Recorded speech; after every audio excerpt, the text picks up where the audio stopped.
I can't show you this album cover. What's behind these black bars might be the goriest album cover in metal history.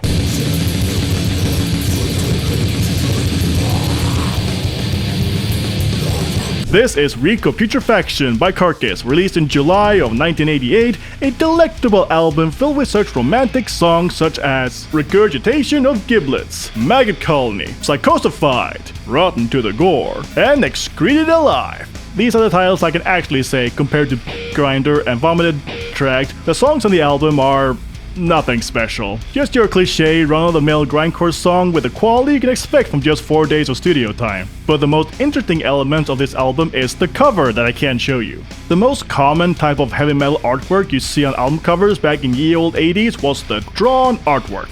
Similar to book covers of fantasy novels or something that you see airbrushed onto the side of a van. Art that grabs people's attention and looks really cool on a t-shirt. Even death metal bands at the time usually opted in for drawn artwork, because it would look really weird if it was a photograph of a bunch of dudes just standing there like it was pop music.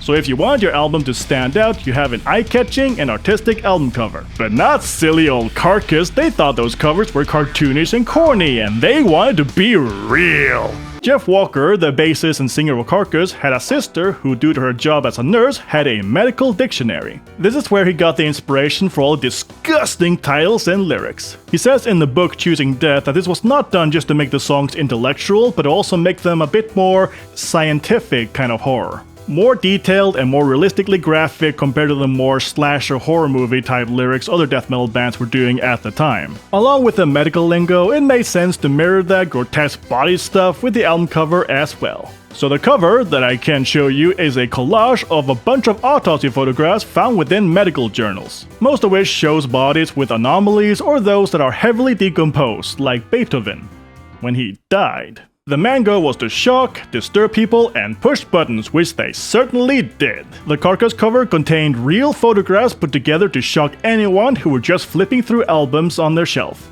Disgusting! And due to this gorefest collage, Carcass earned the joke genre name Goregrind, which is a combination of the gore part lyrics and grindcore. Goregrind as a genre ended up sprouting its own branch upon the family trio metal genres, and to summarize, it's basically just grindcore with less focus on politics and more focus on body stuff. But of course we can't play Where's Waldo with the cover here, plus most record stores couldn't even display it. So the band later released a clean reissue with the 90% of it completely blacked out with the funny text original artwork contained inside. And for some reason they had this safe, ugly green version. Boo! It looks like an actual cover for a medical textbook. And now you know why.